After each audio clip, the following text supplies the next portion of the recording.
김지의 돌직구쇼에 오신 여러분 반갑습니다. 김지입니다. 저는 오늘도 이곳 광화문 청계 광장에 나와 있습니다.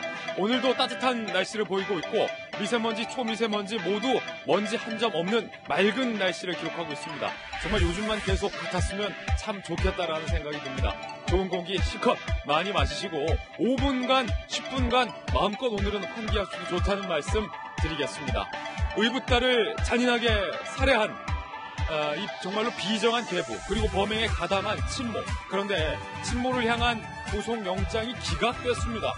기각된 이유는 무엇일까요?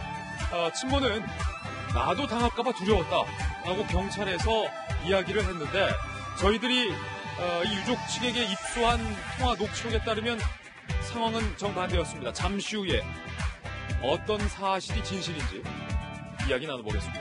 저는 비가 오나 눈이 오나 매일 아침 이곳에서 여러분을 기다리겠습니다. 김지의 돌직구쇼 지금 라이브로 시작합니다. 잠깐만요.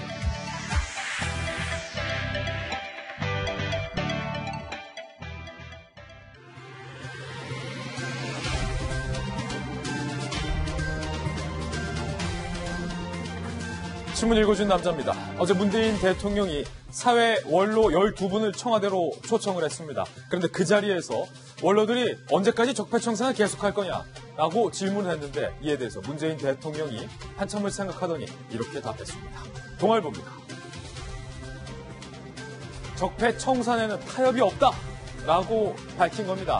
정치라는 것이 참으로 어렵다라고 밝혔던 문재인 대통령, 적폐청산에는 타협이 없다라고 못을 박았습니다. 그러면서 살아 움직이는 수사에 대해서 정부가 통제할 수도 없고 통제해서도 안 된다라고 이야기를 했고 전 정부를 향해서 헌법 파괴적인 것이기 때문에 타협하기 쉽지 않다라고까지 이야기를 밝혔습니다. 다음 신문입니다. 이번엔 조선일보입니다. 이 적폐 수사 멈출 생각이 없다라는 문재인 대통령을 향해서 박찬주 전 대장이 이렇게 이야기했습니다. 적폐가 아닌 주류청산이다 라고 말입니다. 더럽혀진 군복의 명예, 적폐가 아닌 주류가 청산당하고 있다 라고 인터뷰를 했습니다.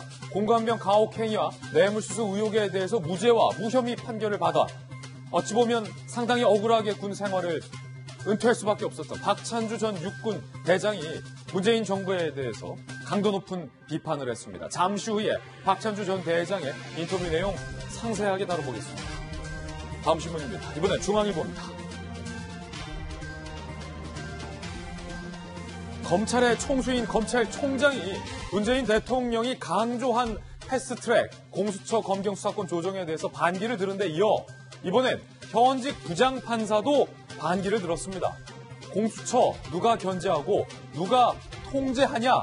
김태규 부장판사는요 이렇게 얘기했습니다. 공수처가 생긴다면 결국 독립적 기관인 검찰, 법원 그리고 경찰까지 모두 공수처에 무릎 꿇을 것이다 라고 밝혔습니다. 현직 부장판사는 그러면서 절대 권력은 부패한다 라는 의미심장한 발언까지 했습니다. 절대 권력은 부패한다. 누구들이라고 한 말인가요? 다음 신문입니다. 이번엔 경향신문입니다.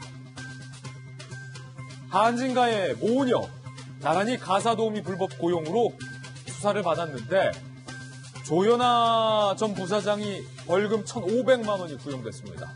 그런데 딸은 잘못을 인정했는데 엄마인 이명희 씨는 모르쇠를 일관했습니다. 그건 회사에서 부탁한 거고 알아서 해준 거다라고 밝힌 건데요. 두 사람이 수사를 받고 나오면서 이명희 씨가 조연아 전 부사장을 꽉 껴안으면서 이렇게 얘기했습니다. 엄마가 미안해, 애기야. 잠시 후에 오늘 하프에서 이 이야기 다뤄보겠습니다. 다음 신문입니다. 이번에 한겨레 신문입니다. 감탄, 경탄, 방탄. 한겨레 신문이 말장난을 했어요. 감탄, 경탄, 방탄. 한국 가수로 처음으로 빌보드 뮤직 어워드 본상을 차지한 방탄소년단. 정말 감탄, 경탄이네요. 마룬5, 그 유명한 마룬5도 제치고 톱스타들을 제치고 팝의 본고장에서 팝 최고상을 방탄소년단이 받은 겁니다. 한국어 음반으로 그것도 팝의 본토를 정복한 건 사상 처음, 이번이 처음입니다. 방탄소년단이 이렇게 얘기했습니다. 이런 순간이 올까 싶을 정도의 상이다. 믿기지 않는다. 땡큐 아미 라고 밝혔습니다. 이 뉴스를 본 저희들은 땡큐 방탄. 멋있어요. 다음 신문입니다. 이번에 한국일보입니다. 사진 한 장 자세히 보실까요? 푸릇푸릇한 새싹이 돋아나는 사진. 여기까지만 보면 뭐 그냥 봄철 사진이겠거니 했는데 이 장소가 어딘지 한번 자세히 보시면요. 검게 그을린 나무들로 둘러싸인 곳에서 피어난 새싹입니다. 강원 산불로 정말로 강원도에 있는 그 오래된 유소한 산이 불탔는데 거기서 이렇게 생명이 솟아나고 있습니다. 저는 오늘 그 어떤 조간신문 기사보다도 이 사진 한 장을 보면서 뭔가 감동을 느끼고 전율을 받았습니다. 돋아나는 생명. 언젠간 이 강산이 다시 푸르게 재생되겠죠. 그때까지 우리 모두가 강산의 회복을 위해서 힘을 써야 할 것 같습니다. 한 줄기 희망이 오늘 이 사진에서 보였습니다. 지금까지 신문 읽어주는 남자였습니다. 네, 오늘 아침 저와 함께 등판 선수들 소개해드리겠습니다. 저희 돌직구쇼 전담 변호사 손수호 변호사님, 그리고 서울시 정무부시장을 역임한 민주당의 김영주 전 의원, 대한민국 여가부 장관과 청와대 대변인 출신의 김희정 전 장관 모셨습니다. 그리고 눈에 보이는 모든 것을 의심하고 분석하라 한국이미지전략연구소의 허은하 소장님과 돌직구쇼의 시그니처 김배영 박사님 나왔습니다. 어서 오세요. 반갑습니다. 네, 오늘 이야기 나눠볼 세 가지 키워드도 공개하겠습니다. 바로 이겁니다. 네, 첫 번째 키워드는요.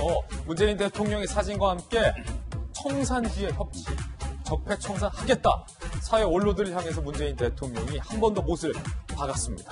두 번째 키워드는 남편이 두려워서. 세 번째 키워드는 이겁니다. 폭풍 전야, 그가 돌아오고 있다.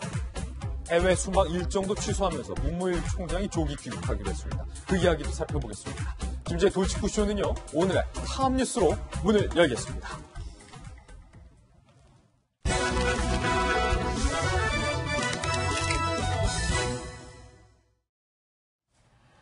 탑뉴스 주제 공개하겠습니다. 바로 이겁니다.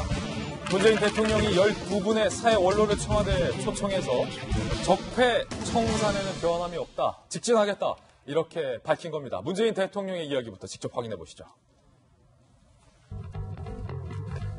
사회 원로 간담회에서 문재인 대통령이 이렇게 얘기를 꺼냈어요. 이제 적폐 수사 그만하고 통합으로 나가자는 말을 많이 듣습니다.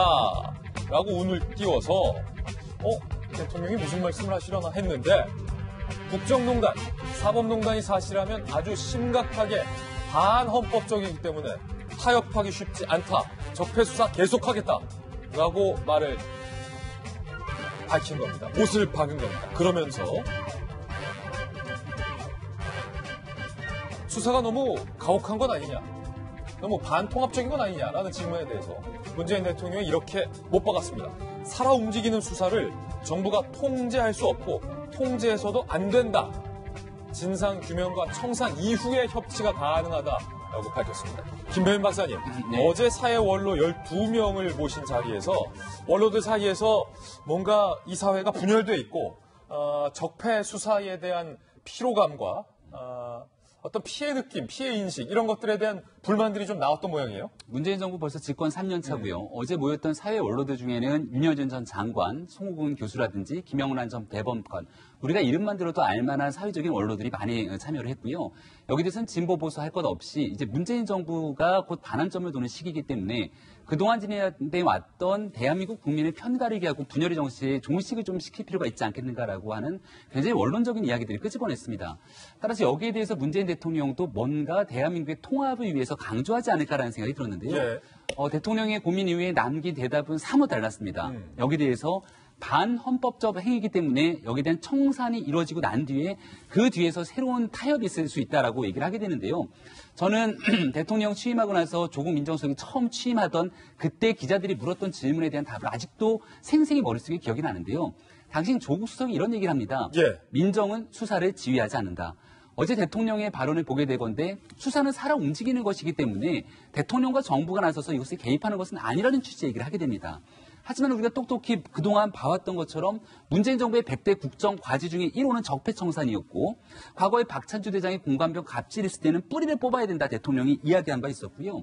저는 아직도 꽤 오랫동안 기억이 나는 게 촛불 집회의 계엄령 문건이 한때 대한민국을 떠들썩하게 만들었고 문재인 대통령은 독립수사단 구성을 지시하기도 했습니다. 예. 하지만 결과적으로 이 계엄 문건에 대해서 추가적으로 과연 얼마나 심각한 대한민국의 반헌법적 기치를 올렸던 내용들이 국민들에게 드러났는지에 대한 여부는 아직 명확치는 않다고 생각합니다. 예. 따라서 지금 하고 싶은 얘기는 누군가에 대해서 반으로 상대를 적으로 적폐를 규정하고 상대에 대해서 반헌법적인 문제라고 이 치부해버리는 순간 대한민국은 영원히 도돌이표로 서로 대결적인 정치를 흘러갈 수밖에 없을 겁니다. 우리 많은 국민들 중에 특히 야당을 지지하고 있는 국민들 입장에서는 드루킹 일당들이 저질렀던 이 대통령 선거 과정에서의 댓글 조작에 대해서 반헌법적인 문제라고 생각할 수 있는 것이고 여기에 김경수 지사가 공모관계에 대해서 1심에서 유죄가 판결된 바가 있습니다. 이런 부분들에 대해서 과연 대통령은 어떻게 설명할 것인지에 대해서 이야기를 끄집어내는 순간 대한민국의 통합은 물 건너갈 수밖에 없는 것이기 때문에 적어도 어제 자리에서 사회 언론들이 이야기하고 있는 얘기는 조금 더 귀담아 듣고 여러 가지에 대한 생각들을 가지게 되는 자리였으면 어땠을까라고 하는 아쉬움이 깊게 남습니다. 예, 문재인 대통령이 적폐청산을 계속하겠다라고 밝힌 이 시점에 공교롭게 박찬주 전 대장이 적폐 수사에 대해서 불편한 심기를 밝혔습니다. 박찬주 전 대장의 인터뷰 내용 함께 보시죠. 적폐청산, 문정부가 하는 적폐청산은 주주청산이다 라고 박찬주 전 대장이 인터뷰를 한 겁니다. 김명수 대법원장은 대법관도 안 거쳤고 외교부 장관은 통역사 출신이다. 강경화 장관님이죠. 민정수석도 검찰 출신 아닌 모두가 비주류다. 조국 수석에 대해서도 비주류다라고 이야기하면서 적폐청산은 주류를 청산해서 뒤집는 것과 같다.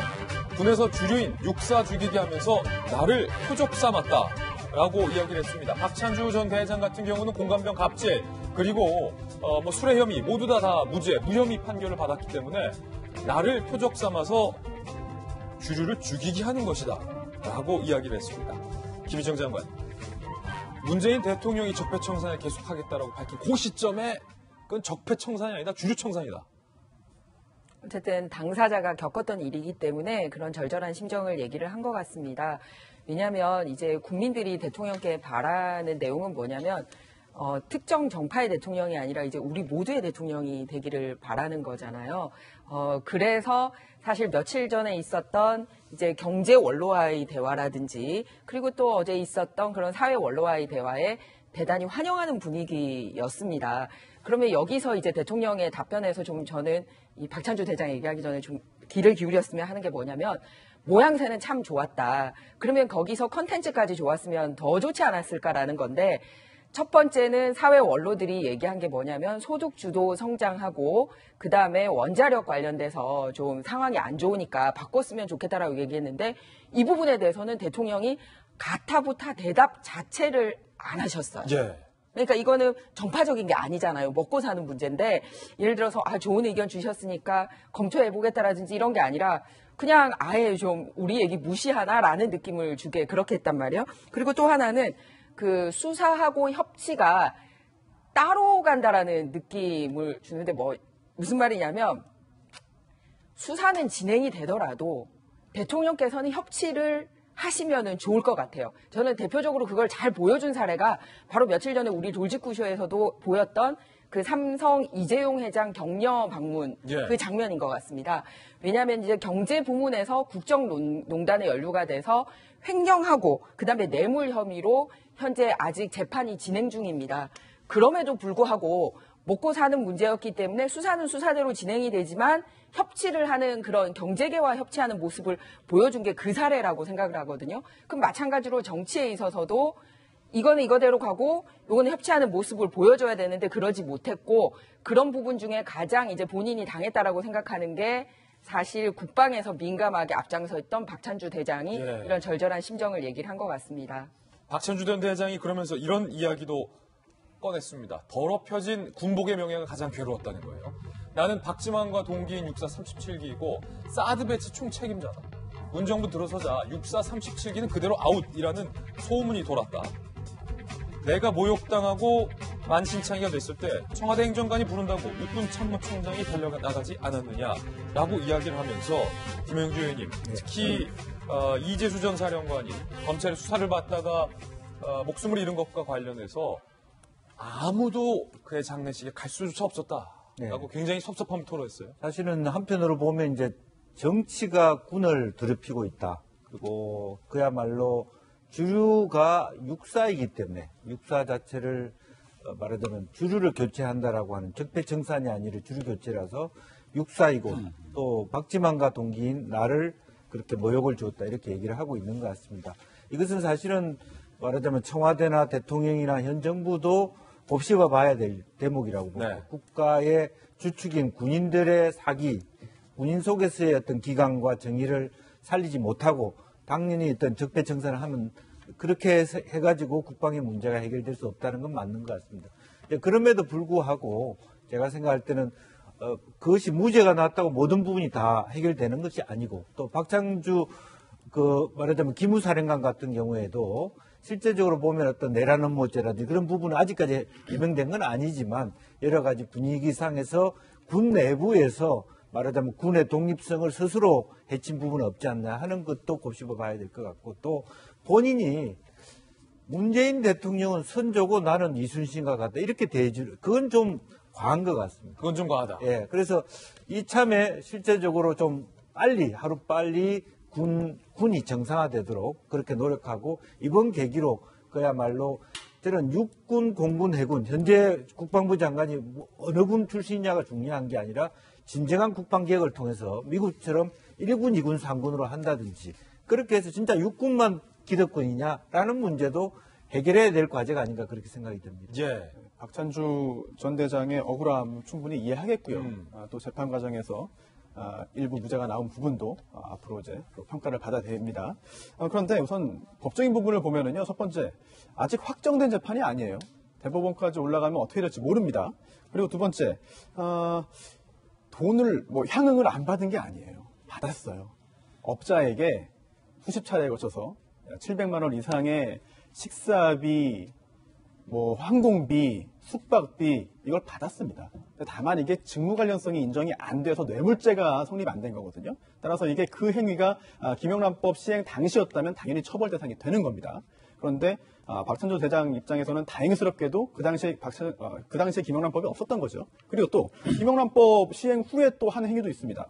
이게 부하 직원에게 부정한 청탁을 받고 보직을 바꿔줬다는 거예요. 편한 보직으로. 그런데 이게 사병이 아니고 부하 중령입니다. 부하 중령의 그런 행위를 했다는 예. 거예요. 2심에서도 유죄 판결 나왔다는 점. 그리고 또 하나. 공관병에 대한 갑질, 이번에 기소 안 됐습니다. 그래서 박찬주 전 대장 본인 스스로는 이제 오욕을 벗은 건데, 하지만 배우자, 대장 사모님이죠. 대장 사모님이 공관병을 때렸어요. 그리고 또 베란다에 가둬놨어요. 또 폭행 감금으로 기소됐거든요. 이 부분에 대한 법원의 판단이 아직 남아 있습니다. 어쨌든 공관병 갑질에 대해서 박찬주 대장이 무혐의를 받은 상황에서 수사를 지시한 사람이 문재인 대통령이었잖아요. 그러니까 이 부분이 바로 이 적폐청산에 대해서 결국은 희생양이 된 것이 아니냐라고 박찬주 대장이 울분을 토하고 있는 내용이고요. 가장 문제가 되는 건 죄가 있으면 죄가 있는 범위만큼 수사를 받은 됩니다. 박찬주 대장 같은 경우는 여기에 대해서 본인 스스로가 전역을 희망한 상황이었기 때문에 민사재판을 통해서 받을 수 있었음에도 불구하고 대한민국 4성 장관을 결국은 군사재판법원 속에서 영창을 보내게 되는 과정을 거치게 되는 겁니다. 박찬주 대장이 당시 했던 얘기 중에 하나는 영창이 수감되어 있는 상황 속에서 4성 장군입니다. 지금 내가 적군의 포로로 잡혀 있는 것인지 여기가 대한민국인지 알 수가 없었다라는 이야기를 끄집어내기도 했습니다. 사실상 박찬주 대장을 이렇게 군에 대한 모욕 주기를 통해서 현 정부가 얻을 수 있었던 것은 결국 군에 대한 장악이 아니었겠는가라고 박찬주 대장은 이야기하고 있는 것이고요. 이 상황 속에서 결국 또다시 봐야 되는 것은 당시 육군 참모총장이 청와대에 있는 행정관이 불러냈다는 이유로 쪼르르 달려가지 않았는가. 그게 대한민국 육군이 보여주고 있는 현실이라는 얘기를 하게 되거든요. 길들이기다. 박찬주 대장이 얘기하고 있는 것처럼 정치와 군에 대한 이 나라의 국방 방비에 대해서 좀 달리 볼 필요가 있다고 얘기를 하게 되는데요. 작년에 있었던 9.19 군사합의 이후로 이미 대한민국에서는 종전이 선언된 것처럼 아무런 군사적인 긴장관계가 다 종료된 것처럼 이야기하고 있지만 여전히 북한의 김정은 위원장 입장에서 바라보건대 비핵화에 대해서 한 걸음도 앞으로 나오지 않는 모습을 우리가 목도하고 있습니다. 그런 측면에서 과연 이대로 군이 가도 좋을지에 대한 얘기에 대한 박찬주 대장이 쓴 이야기에 대해서는 많은 국민들이 좀 한번 새겨들었으면 좋겠습니다. 어제 청와대를 찾은 사회 원로들이 대통령과의 간담회 이후에 기자들이 질문을 했는데 말을 잇지 못했다고 합니다. 어떤 답변도 하지 않았는데 과연 대통령의 적폐 수사와 또 사회 원로들, 야당의 반응이 어떻게 나올지도 향후 저희가 취재해서 보도를 해드리겠습니다. 이번엔 저희가 준비한 두 번째 이슈입니다. 의붓딸을 잔인하게 살해한 대부의 비정한 범죄에 대한 이야기. 친모도 범행에 가담했다라는 정황들이 속속 드러나고 있는데 영장이 기각됐습니다. 영장 실질 심사 이후에 친모는 과연 뭐라고 밝혔을까요? 직접 살펴보시죠. 범행 공모 인정한 거 맞습니까? 엄마로서 딸에게 한마디 해주시죠.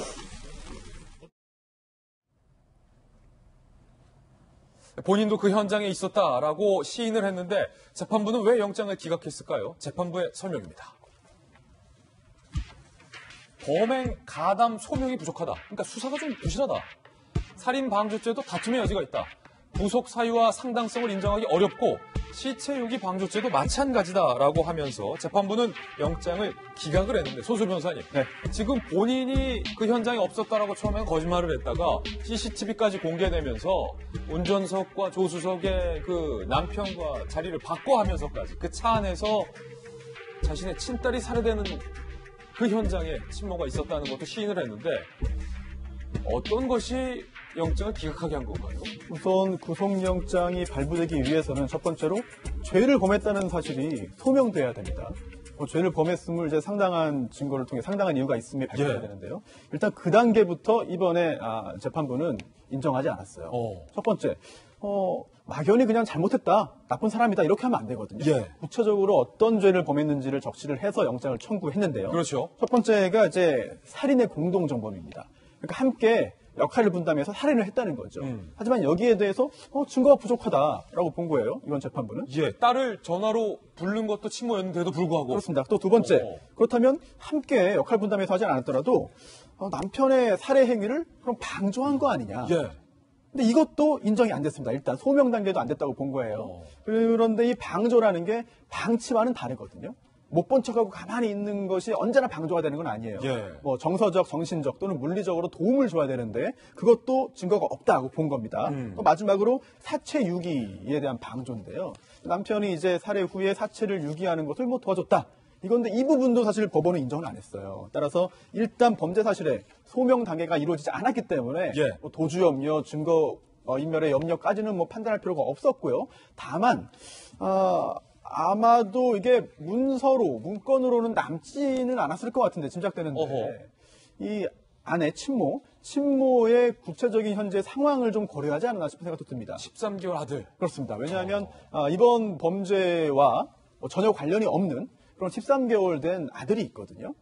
그래서 이 아들에 대한 양육의 문제라든지 예. 이런 것들도 일부 고려되지 않았을까 이렇게 짐작됩니다. 그렇군요. 친모에 대해서 영장을 기각하면서 범행의 소명이 어렵다라고 재판부는 이유를 밝힌 건데 그렇다면 영장 실질 심사에서 이 친모는 재판부에게 뭐라고 이야기를 했길래 영장이 기각된 걸까요? 친모의 주장입니다. 나는 정말로 죽일 생각이 없었다.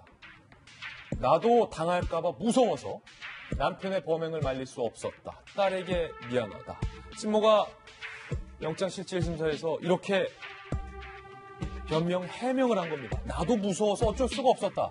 그런데 저희 채널A가 단독으로 입수한 이 친모와 사망한 딸의 친부, 전 남편이죠.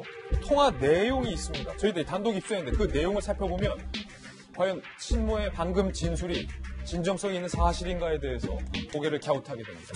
먼저 이 친모가 지난달 9일 전 남편이죠. 그러니까 친부입니다. 친아버지에게 이렇게 통화를 합니다. 딸 때문에 돌아버리겠다. 왜? 난 부끄러워서 말도 못하겠다. 왜 또 나랑 살고 있는 사람하고 연락한다. 라고 친모가 주장을 한 거예요.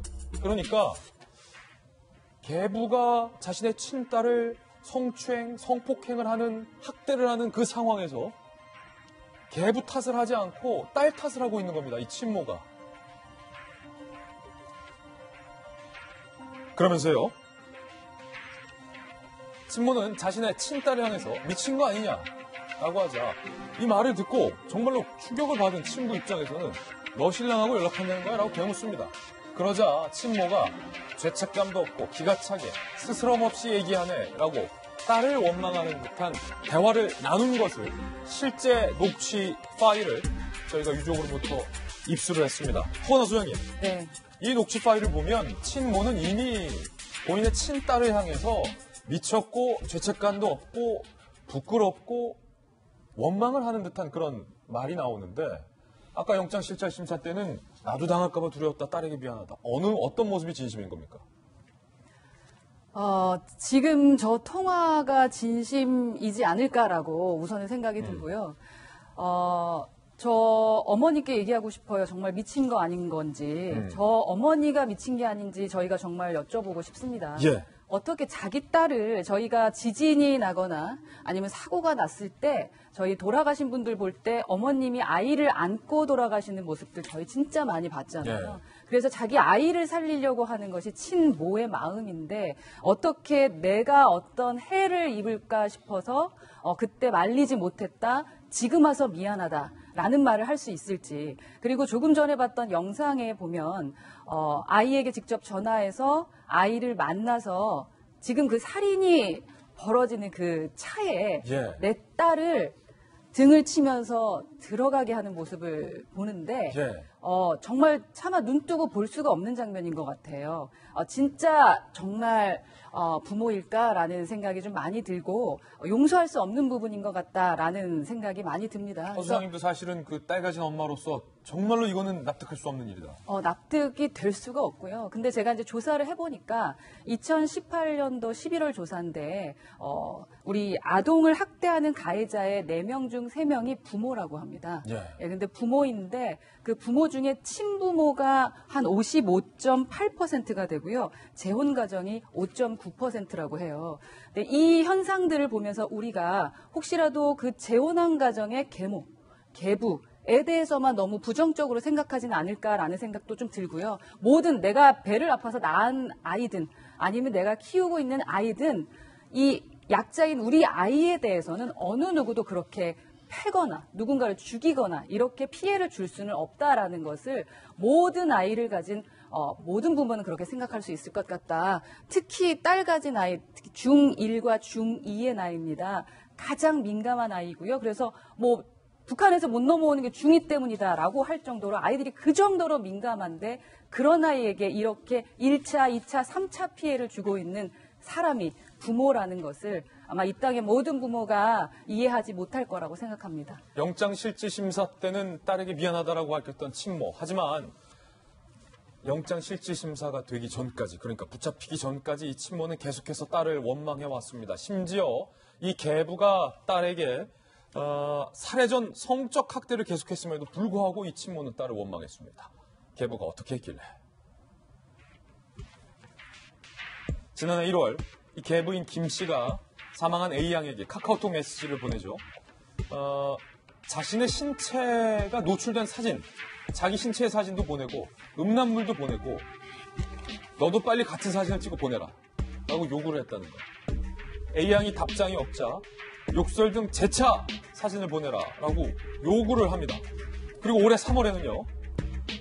A양을 야산으로 데려가 성폭행을 시도하고 지난달에는 김 씨가 A양에게 음란 사이트 인터넷 주소를 전송하기까지 합니다. 현수호 변호사님, 지금 뭐 더 정말로 좀 뭐랄까요? 저질스러운 행위들이 많은데 저희가 차마 방송에서 다 말씀을 드릴 수 없는데 변호사님은 잘 아시잖아요. 어떤 것인지 사건에 대해서. 지금까지 확인된 것만 조금 전에 소개를 해주신 것 같고요. 그 이외에도 더 있지 않겠느냐라는 의문을 가지게 되는 상황입니다. 왜냐하면 그동안 여러 차례에 걸친 그런 행동들을 반복했다면 그 후에 적발 가능성을 이제 신고가 됐으니까 그 적발되고 처벌될 가능성을 염려해서 이러한 법원 목적의 범행을 끔찍한 범죄를 저지른 게 이제 설명이 되는 거거든요. 동기가. 그런데 단순히 저런 그 몇 차례의 그런 행위를 했다고 해서 과연 저렇게 아예 생명을 끊어버리는 저런 행동을 하는 게 과연 논리적으로 연결이 되겠느냐. 단순히 저 정도로 그치는 게 아니라 그 외에 밝혀지지 않은 것들이 훨씬 더 많지 않겠느냐라고 하는 그런 의문을 가지게 되는 것이고요. 당연하죠. 네, 그리고 또 안타깝게도 이제 피해자는 이미 사망했습니다. 그래서 피해자를 통해서 사실관계를 확인하는 게 어려운 상황이 된 거죠. 하지만 그렇다더라도 저렇게 SNS를 통하고 그리고 또 휴대전화를 통해서 연락을 주고받고 또 여러 가지 도화, 사진 등을 이제 전송했다면 그런 것도 증거가 남아있을 수가 있어요. 아니 친부한테 딸 교육을 잘 시키라 라는 말까지 했다면서 이 친모가 이런 일들이 벌어졌는데도 이 사건에서 여러 가지 일이 아주 안 좋게 이제 꼬여 들어간 원인 중에 하나가 바로 친모인데요. 왜냐하면 첫 번째, 만약에 본인의 현재 남편, 의붓 아버지가 본인의 친딸에게 그런 행위를 한다면 예전부터 관심 있게 본다면 알 수 있었을 거예요. 하지만 그거에 대해서 신경을 쓰지 않았거나 신경을 쓰지 못했다는 점이 문제고요. 그리고 또 두 번째, 경찰이 뭐 매뉴얼을 다 지켰습니다만 친모에게 전화를 해서 당신 딸로부터 이런 신고를 받았습니다. 친부로부터 이런 신고 받았습니다. 라고 말을 한 점. 이 부분이 굉장히 아쉬운데요. 예. 왜냐하면 대부분의 경우에 이제 모성이 있습니다. 당연히. 그래서 어머니가 본인의 딸이 그러한 성적인 학대를 받고 여러 가지 범죄에 처했으면 당연히 딸 편을 드는 거예요. 당연하죠. 당연히 딸 편을 들고 오히려 그럼 어떻게 해야 그런 행위를 한 현재의 남편을 처벌할 수 있게 될까? 그렇죠. 이런 생각을 하고 그런 궁리를 하고 딸과 함께 그리고 또 이미 이혼을 했지만 전 남편과 함께 논의를 해서 대응하는 게 마땅하고 상식적인데 그런데 오히려 전 남편에게 딸 교육 좀 제대로 시켜라. 그렇습니다. 그래서 경찰도 모든 어머니는 그럴 것이다. 모든 아버지는 뭐 자녀를 위해서 행동할 것이다. 이런 고정관념 선입견을 가지면 안 될 것 같아요. 예. 이런 사례들이 나오고 있거든요. 맞아요. 따라서 누가 설령 친모라 하더라도 자녀에게 오히려 반대편에 설 수도 있다. 그런 생각을 가지고 수사기관과 법원도 항상 그 본인들의 그런 임무를 행할 필요가 있어 보입니다. 지금 중요한 지적해 주셨는데 김영주 의원님 네. 결국에는 저 친모의 내가 무서워서 말릴 수 없었다. 나도 당했다. 딸에게 미안하다. 라는 영장실질심사에서의 발언이 진실성이 낮다라는 반증들이 지금 여러 개 나오고 있는 거예요. 자신의 음란 사진도 보내고 성폭행을 하고 그런 계부를 두고서 오히려 딸을 탓하는 친모의 모습을 봤는데 법원에서 너무 순진하게 친모의 말만 들은 거 아닙니까? 영장을 기각. 그렇습니다. 그러니까 그 사실을 조금 더 깊이 있게 봤으면 당연히 현재의 남편에게 기책 사유가 있는 것인데 아마 심리적으로는 세 번째 결혼이다 보니까 이 남편과 헤어지는 데 대한 공포가 있었을지도 모르겠습니다. 그럼에도 불구하고 실제로 전 남편에게 딸 교육 잘 시키라고 얘기하는 건 사실은 전체적으로 맥락으로 봤을 때 앞뒤가 안 맞는 부분이죠. 이제 그런 부분에 있어서는 과연 신빙성이 떨어지는데 결과적으로는 그래도 이제 마지막 그 재판부가 판단한 것은 예. 구체적인 증거 상황에 있어서 말하자면 단순히 차에 같이 탔다는 것, 자리를 바꿔 앉았다는 것만으로 공조했다라고 보기에는 아직 미진하다 그렇게 보는 것 같고요. 예. 또 하나는 아직 어린 아이가 있다라고 하는 부분에 대한 어떤 뭐 연민의 정이랄까 그런 부분이 좀 오히려 포함되어 있는 거 아니냐. 그러나 최종적으로 가서는 아마 저게 정확하게 심판을 받지 않을까 그런 생각이 듭니다. 예, 결국 애가 나가게 된 거는 엄마 전화를 받았기 때문이거든요. 근데 굉장히 치밀한 걸 보여주는 게 뭐냐면 공중전화를 사용을 합니다. 공중전화였던. 네, 굉장히 계획적인 걸 알 수 있죠. 그리고 또 하나는 자리를 바꾼 게 무슨 대형 버스나 이런 데서 자리를 바꾼 게 아니라 좁은 승용차 아니지 않습니까? 예. 충분히 죽어갈 때의 그 느낌이라고 해야 되나? 너무 말하면서도 정말 섬뜩한데 그걸 충분히 인지할 수 있는 그런 상황입니다. 조수석에서 운전석으로. 네, 맞습니다.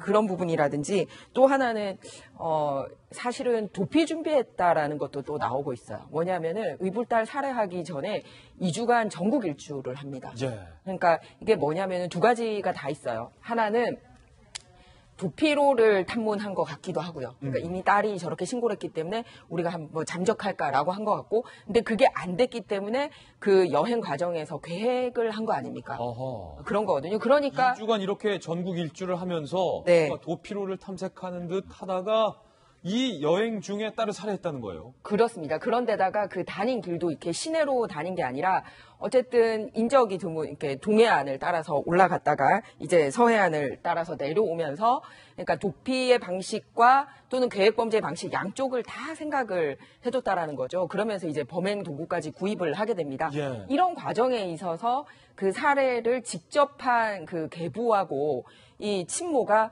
늘 같이 행동을 했었단 말이에요. 그런데 이거를 공동정범으로 보지 않고 영장을 기각했다? 이런 부분에 있어서 법이 관대해야 될 게 죽은 딸의 원한은 보이지 않는 건지 그러니까요. 굉장히 저는 그리고 또 사체 유기한 저수지도 막 방문을 하고 그러거든요. 이런 걸로 봐서 명백하게 공동정범으로 보이는데 참 안타깝습니다. 예, 급기야 주범이죠. 이 의붓 아버지조차 친모에 대해서 범행에 대해서 이렇게 이야기를 했는데도 영장이 기각됐다는 거예요. 살해 당시 친모가 소극적으로 말렸다. 나중에 그냥 안 말렸다. 계부가 그런 얘기 하지 않았습니까? 친모 같은 경우는 나가서 아이를 키워야 되기 때문에 여기에 대해서 친모에 대한 처벌을 하면 안 된다라는 취지의 이야기를 꺼낸 바가 있는데요. 결과로 저 내용 자체도 사실인지 모르겠습니다. 소극적으로 말리는 부분까지도 있었는지도. 왜냐하면 이미 이것이 우발적인 범행이 아니라 계획적으로 이 살해를 위한 여러 가지 도구들을 충분하게 구입됐던 상황들을 다 인지할 수 있었던 상황이기 때문에 여기에 대해서 친모는 충분하게 자신의 딸이 죽음에 이를 수 있다는 것들을 다 인지했을 거다라고 추정할 수가 있는 대목이라고 볼 수 있고요. 이를 보면은 과거에 이제 어금니 아빠 살인 사건을 혹시 기억하시는 분들이 있을지 모르겠습니다만은 당시 어금니 아빠가 딸의 친구를 집으로 유인해서 살해하는 과정 속에서 딸의 친구를 불러냈고 여기에 대한 사체 유기 등에도 같이 딸이 함께 한 적이 있습니다. 마찬가지로 이 딸에 대해서도 구속영장이 신청됐고 결국 영장이 발부됐던 전례가 있는데요. 예. 그런 측면들을 바라본다면 이 친모 입장에서도 충분하게 이 범행에 대한 저간의 상황들을 모를 수 없었다라고 많은 국민들은 생각할 겁니다. 한 가지 더 말씀드리고 싶은 건 13개월 된 아이를 이제 돌봐야 되는 상황으로 볼 수가 있는데요. 지금까지 보여줬던 이 친모의 행태를 보게 되면 부모로서 역할을 할 수 있다라고 판단될 수 있는지 저는 재판부에 다시 한번 묻고 싶거든요. 그러니까요. 여기에 대한 친권에 대한 문제까지 여러모로 재판부가 지금은 영장이 있다는 기각된 거지만 추후 재판 과정에서 충분하게 심사숙고된 판단을 내리지 않을까 생각합니다. 인권위가 이 딸이 신고를 했음에도 불구하고 제대로 대처하지 못한 경찰에 대해서도 직권 조사를 하겠다고 밝힌 만큼 계속해서 이번 사건의 실체에 대해서 수사기관들이 좀 밝혀내야 할 것 같습니다. 이번에 저희가 준비한 세 번째 이슈를 소개합니다. 검찰총장이 대통령을 향해서 반기를 든 상황. 문무일 총장은 예정된 해외 출장 일정도 취소하고 조기에 귀국하기로 했습니다. 청와대 내부에서는 검찰 전체가 대통령을 향해, 청와대를 향해 반기를 드는 노무현 전 대통령 때의 이 검찰의 난이 재현되는 것 아니냐라는 우려가 그 기류가 흐르고 있습니다. 노무현 전 대통령과 검사와의 대화, 그 장면이 문득 떠올랐습니다. 그때 그 상황 다시 한번 살펴보시죠. 대통령께서는 인적 청산을 하시겠다고 말씀하셨습니다. 과거 독재 정권 하에서 있었던 인적 청산과 어떤 차이가 있는지 내가 잔재주나 가지고 여러분들하고 대화해서 여러분들을 제압하려고 하는 그런 그 인품의 사람으로 좀 비하하는 그런 뜻이 들어 있습니다. 난 상당히 그 모욕감을 느끼지만 이 자리에서 모욕 안 느끼도록 하고 토론에 지장 없이 서로 웃으며 넘어갑시다. 그래서 저희들 듣기에도 이게 과연 내가 군사 독재 시설에 내가 무슨 독재의 주구였나? 지금도 내가 주군가? 제도가 설치되어 있는데 사람들이 마음에 안 들어서 안 하겠다. 이것은 대통령께서도 법률가이시고 장관께서도 법률가이신데 이것은 법치주의의 근간을 망각하는 겁니다. 이쯤 가면 막 하자는 거죠.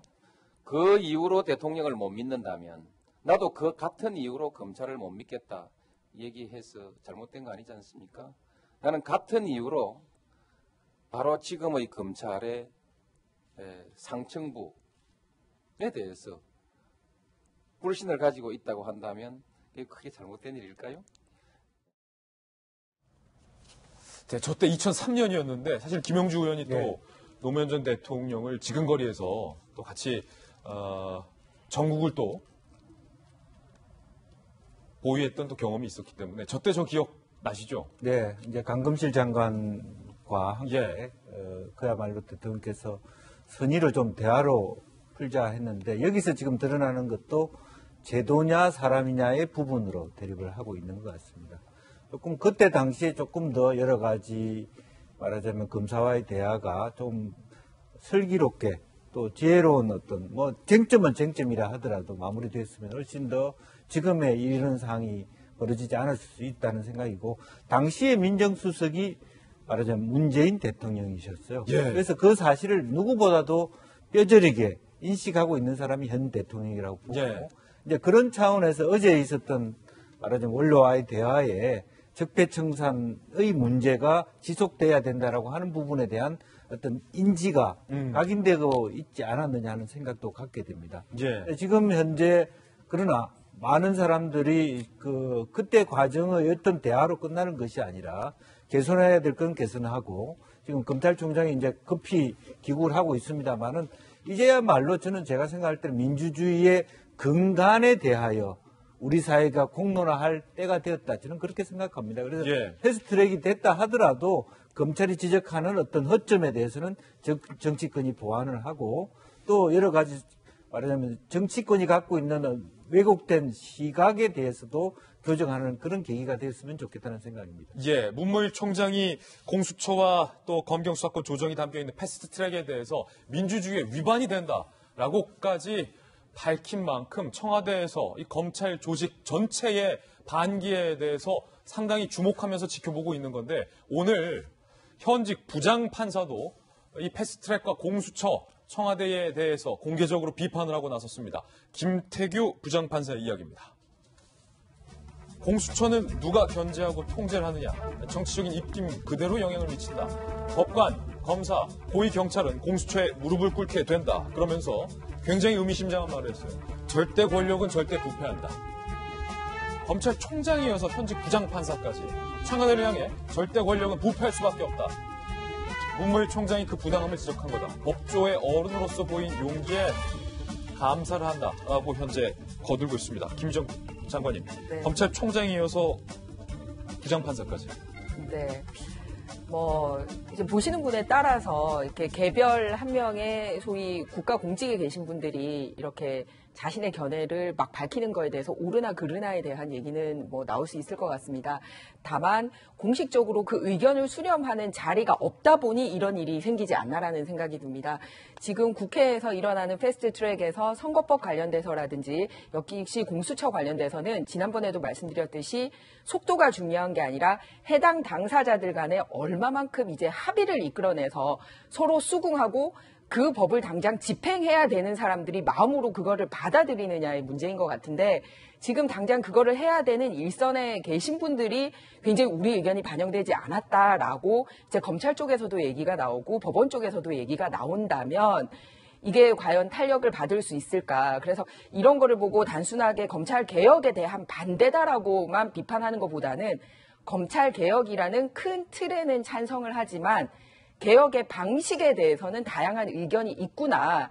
그걸 어떻게 수렴할 것인가에 대한 게 좀 부족하다라는 그런 생각이 듭니다. 검찰총장과 현직 부장판사가 대통령과 대통령 오른팔인 민정수석이 그렇게나 강조했던 것에 대해서 이렇게 정면으로 민주주의에 위반된다, 절대 권력은 부패한다라는 강도 높은 말까지 한 건 상당히 초유의 일이에요. 네, 그런데 조금 이게 예견돼 있었다라는 얘기도 있습니다. 뭐냐면 문무일 총장이 대통령께 임명장을 받을 때도 문 대통령께서 그때 딱 강조를 한 게 있으셨습니다. 뭐냐면은 이제 검경 수사권 조정하고 공수처 설치의 역할을 해달라라고 문무일 총장에게 집중 당부를 하셨고 지혜를 모아달라라고 얘기를 했습니다. 그런데 그때 문무일 총장이 그 2년 전에 자기가 임명될 때 심경을 한시로 표현을 했던 게 지금 다시 한번 눈여겨볼 만합니다. 그때 뭐라고 했죠? 네, 그때 뭐라고 했냐면 하늘이 참 하늘 노릇하기 힘들지만 4월 하늘 만하랴라고 얘기를 하면서 누에는 따뜻하기를 바라고 보리는 춥기를 바란다. 예. 그리고 길 나서는 나그네는 날씨가 맑기를 바라고 농부들은 비가 오기를 바라고 그리고 아낙네들 뭐라고 했는데 뽕잎 따는 아낙네들은 그늘이 지기를 바란다라는 한시로서 본인의 심경을 얘기를 했었거든요. 이게 뭐냐 하면 각자 처지에 따라서 바라는 입장이나 생각이 다 다르다. 라는 얘기입니다. 근데 그거를 얼마만큼 조화롭게 해내는 게 그 하늘이지 않나라는 그런 얘기였거든요. 그래서 그때부터도 이런 게 있었고 작년에 대통령과 검찰총장 독대하고 나왔어도 청와대에서 두 분 간에 상당한 이견이 있었다라는 짧은 브리핑이 있었습니다. 그래서 이게 쭉 이어져 왔었지 그동안 아무 얘기 없다가 갑자기 이렇게 반발하는 것은 아니다라는 말씀을 드리고 싶습니다. 검찰총장과 부장판사에 이어서 집권여당이 민주당 내부에서도 법조계 출신 국회의원들이 공수처에 대해서 반발을 하고 나섰습니다. 조홍천, 금태섭 의원의 반발인데요. 문제는 조홍천 의원 나를 사보임해라 라고까지 얘기하면서 검경 수사권하고 이번 패스트트랙 반대한다. 금태섭. 공수처 설치는 새로운 권력기관을 만드는 것. 악용될 위험성이 크다. 반대를 했는데 이 조홍천 금태섭 의원을 향해서 집단적인 인신 공격이 쏟아지고 있다는 거예요. 신문 지지자들이 문자 폭탄과 댓글 폭탄을 보내고 있는데 동네 양아치처럼 자기 패거리만 옹호한다. 그러니까 금태섭 조홍천을 향해서 동네 양아치다. 문무일 총장과 현직 부장판사도 양아치가 되는 거죠. 역시 머리 검은 짐승은 거두면 안 된다. 금태섭 의원과 조홍천 의원장에서 배신자가 본색을 드러냈다. 내년 총선에서 급기야 공천 주면 안 된다라는 엄청난 무서운 댓글들을 지금 김병민 박사 쏟아내고 있어요. 이 중에서는 머리 검은 짐승은 거두면 안 된다. 조홍천 의원은 머리 하얘요. 여기 동네 양아치라고 얘기하고 있는 이유는 검찰 출신 의원이기 때문에 결국 자기 조직 비호한다 뭐 이런 얘기인 것 같고요. 머리 검은 짐승이라고 얘기하게 되는 것은 조홍천 의원은 박근혜 정부 시절에 비서관을 지냈고 금태섭 의원은 또 안철수 전 대표가 과거 정세태 측근으로 있었기 때문에 결국 우리 사람이 아닌 사람들을 민주당이 받아줬더니 이런 일이 일어난다는 건데요. 조홍천 의원은 검경 수사권 조정에 대해서 문제를 제기하고 금태섭 의원은 고위공직자 범죄수사처에 대한 문제를 제기합니다. 하지만 저는 저 두 사람의 이 메시지에 굉장히 큰 울림이 있다고 생각하는데요. 금태섭 의원이 그런 얘기를 합니다. 민주적으로 이렇게 반대되는 의견들을 토론해내는 것이 훨씬 더 자유롭고 민주적인 정당의 모습 아닌가라고 얘기를 하고 있는 상황인데 지금 나오고 있는 노무현 정신을 다시 한번 좀 더불어민주당에 새길 필요가 있다. 2003년도에 평검사와의 대화를 통해서 검찰을 개혁하기 위한 하나의 여론을 조성하기 위한 대통령의 노력, 대통령이 계급장을 떼고 검사와 대화를 하겠다고 했지만 결과적으로 저 토론회는 실패장으로 돌아갔다면 16년이 지난 2019년 지금의 현실에서는 훨씬 더 많은 사람들의 이야기를 끌어내기 위해 반대하는 사람들을 설득할 수 있는 논리적 명분들을 갖출 때만이 개혁에 힘이 실리게 될 겁니다. 하지만 같은 당 내에서도 우려를 제기하고 있는 사람들의 목소리를 그저 힘으로 찍어 누르려고 한다면 그것은 개혁이 아니라 독재로 가는 지름길이 될 수도 있는 것이거든요. 말 그대로 패스트트랙에 태우는 과정을 통해서 지금부터 논의의 장을 열겠다고 얘기한다면 이상민 사개특위 위원장은 문무일 검찰총장의 우려에 대해서도 이러한 우려에 이해할 대목들이 있다고 얘기를 합니다. 그러한 부분들을 충분히 설득해낼 자신이 없다면 패스트트랙이 아니라 국회에서 논의할 자격이 없다고 저는 생각합니다. 예, 세 번째 이슈 검찰총장, 부장판사 그리고 집권 여당의 국회의원들의 반응도 살펴봤습니다. 이번엔 저희가 준비한 다음 순서입니다. 취재 수첩 Y가 준비되어 있습니다. 오늘은 과연 어떤 사건이 준비되어 있을지 이런 일이 다 있습니다. 저와 함께 이동해서 사건 풀어보시죠.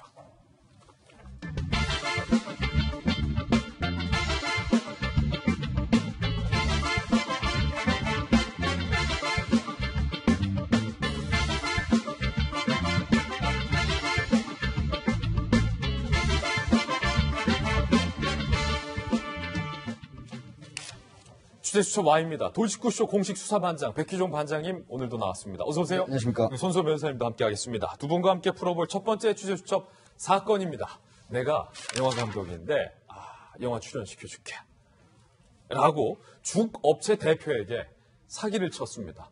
죽업체 대표에게 영화 출연 제의로 사기가 가능할까? 사건의 전말부터 함께 보시죠.